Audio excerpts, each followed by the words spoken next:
જે અમારું આ આંદોલન ચાલુ છે, અમે આજે એસપી સાહેબ અને કલેક્ટર સાહેબ એસપી સાહેબને અમે એક અરજી આપવા આવ્યા છે કે આવનારા સમયમાં ખોટું ઘર્ષણ ઉત્પન્ન ન થાય અને અમારું જે આંદોલન છે એ ઘણા વર્ષોથી ચાલુ છે. 2016 અમારું આંદોલન ચાલુ છે. 19/1/2019 એક જાહેરનામું બહાર પડ્યું હતું, એમાં અમે વાંધા અરજી આપેલી છે, એનો કોઈ જવાબ નથી આવ્યો, હજી સુધી જવાબ કઈ આપ્યો નથી. પ્લસ અમે ઘણા સમયથી જે આંદોલન કરીએ છીએ એના અનુસંધાને અમે કલેક્ટર દરજામાં જે અમુક મિટિંગ કરવાની કરેલી છે, પિયુષ ગોયલ સાહેબ રેલવે મંત્રી એની જોડે, મનસુખભાઈ જોડે, જીએમ જોડે મિટિંગ કરેલી છે. હજી સુધી કોઈ જવાબ આવ્યો નથી. આ રૂટ જે થાય છે એમાં બધી ફળદ્રુપ જમીન છે ને એમાં મારા અંદાજ પ્રમાણે સાતક નદી આવે છે. જે રેલવે ટ્રેક બનવાનો છે એ ઊંચો બનવાનો છે, એટલે ઊંચો બનશે એટલે શું થશે કે અત્યારે 5 ગામ તો એવા છે કે મારા ધ્યાન પ્રમાણે 5 ગામ એવા છે કે જે નથી થયો છતાં બી 5 ગામ ડૂબમાં આવે છે. લાઠી, કદવાડા, ઓઢવા, અણાસા ને બાદલપરા જે અમુક ગામ છે કે એ ડૂબમાં આવે છે. રેલવે ટ્રેક બનશે એટલે કાયમી માટે ડૂબમાં રહેવાના છે ને જે ફળદ્રુપ જમીન છે એ બધીમાં જવાની છે ને ઘણા સમયથી અમે વિરોધ કરીએ છીએ, કરતા રહીશું.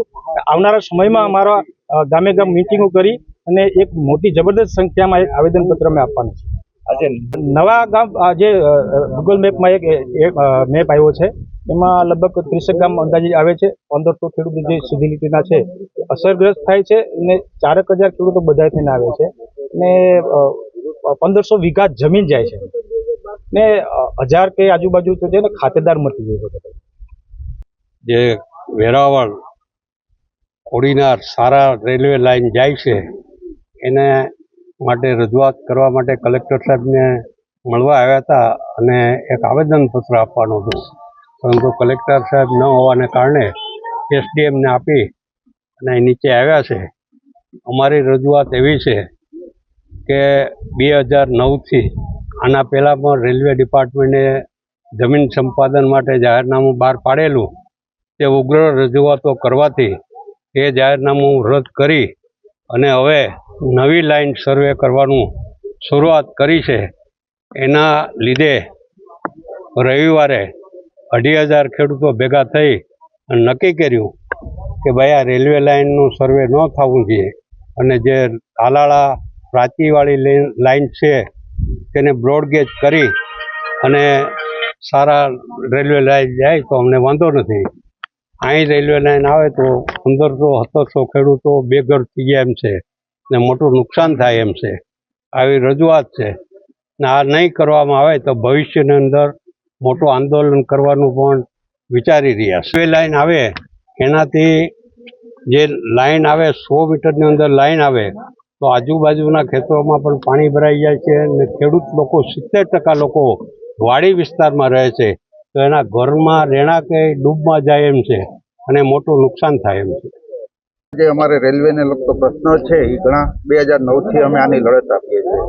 આમાં 7 નદીઓ આવે છે, નેશનલ હાઈવેના ક્રોસિંગ આવે છે, પ્લસ બાગાયતી વિસ્તારની જમીન આવે છે અને મારું ગામ જે મીઠાપુર છે એ કુલ જમીન 12 હાથીની અને રકાબી આકારનું જે ડૂબમાં છે. દરિયા તરફનું આવતું પહેલું ગામ છે એટલે ઉપરવાનું પાણી બધું મીઠાપુર થઈ અને સમુદ્રને મળે છે અને નદીના કાંઠે હોવાથી મારું ગામ સંપૂર્ણ ડૂબમાં જાય છે, કારણ કે જે રેલવે ટ્રેક બનવાનો મીઠાપુરની ગામની બિલકુલ બાજુથી નીકળવાનો એટલે એ 4 થી 5 મીટરની હાઈટ ઉપર ટ્રેક બને એટલે મીઠાપુરનો 1 થી 2 માળના મકાનો તો સંપૂર્ણ ડૂબમાં જાય અને એને આગળની 2 કિલોમીટર જમીન જેને કંઈ વળતર નથી મળતું ને ખેડૂતો છતાં જમીને બેકાર થાય તો એની નોંધ કોણ લેવાનું? આની સમસ્યા વારંવાર ગામ લેવલે અમે સ્થાનિક આગેવાનો એટલે ખેડૂતો અમારા સુધી આવે છે અને એ મૂંઝવણને ધ્યાનમાં રાખી અને અમે ખેડૂત અગ્રણી તરીકે એક ખેડૂત દીકરા તરીકે 2009થી આ લડત આપીએ છીએ અને સરકારશ્રીને અમારી એક ખેડૂત તરીકે અપીલ અને અરજી અને માનવતું વિનંતી છે કે ભાઈ આ પ્રશ્નને તમે અહીંથી બંધ રાખી અને વૈકલ્પિક વ્યવસ્થા જે તાલાળા થઈને કોડીનાર જે આપણી મીટર ગેજ લાઇન છે એને બ્રોડગેજ કરી અને એને ડેવલપ કરે.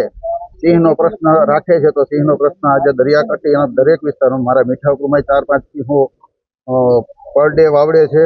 દીપડાનો વસવાટ છે, વન્ય પ્રાણીમાં રોજડા, હરણિયા આ બધા આવી ગયા છે અને નદી કાંઠોરી એટલે ઉનાળામાં તો વધારે પડતી સંખ્યામાં પાણી પીવા માટે અને ખોરાકની અપેક્ષાએ અને શિકારની અપેક્ષાએ આ ગ્રામ્ય વિસ્તારમાં આવે છે. એટલે એ કોઈ પ્રશ્ન અમને આપો છો એ કોઈ મોટો પ્રશ્ન નથી.